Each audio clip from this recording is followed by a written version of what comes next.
சோடி என்று வந்தவளே நூல் புடவையில் ஒளிஞ்சுக்கிட்டு நினைச்ச தாளம் போடணுமே.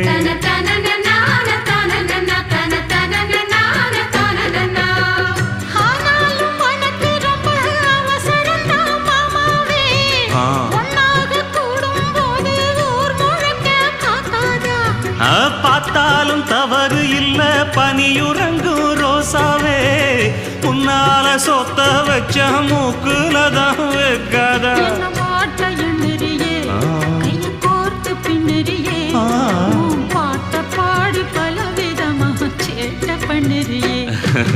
செங்குருவி செங்குருவி காலமட செங்குருவி சேல கட்டி மாமனுக்கு மாலையிட்ட செங்குருவி.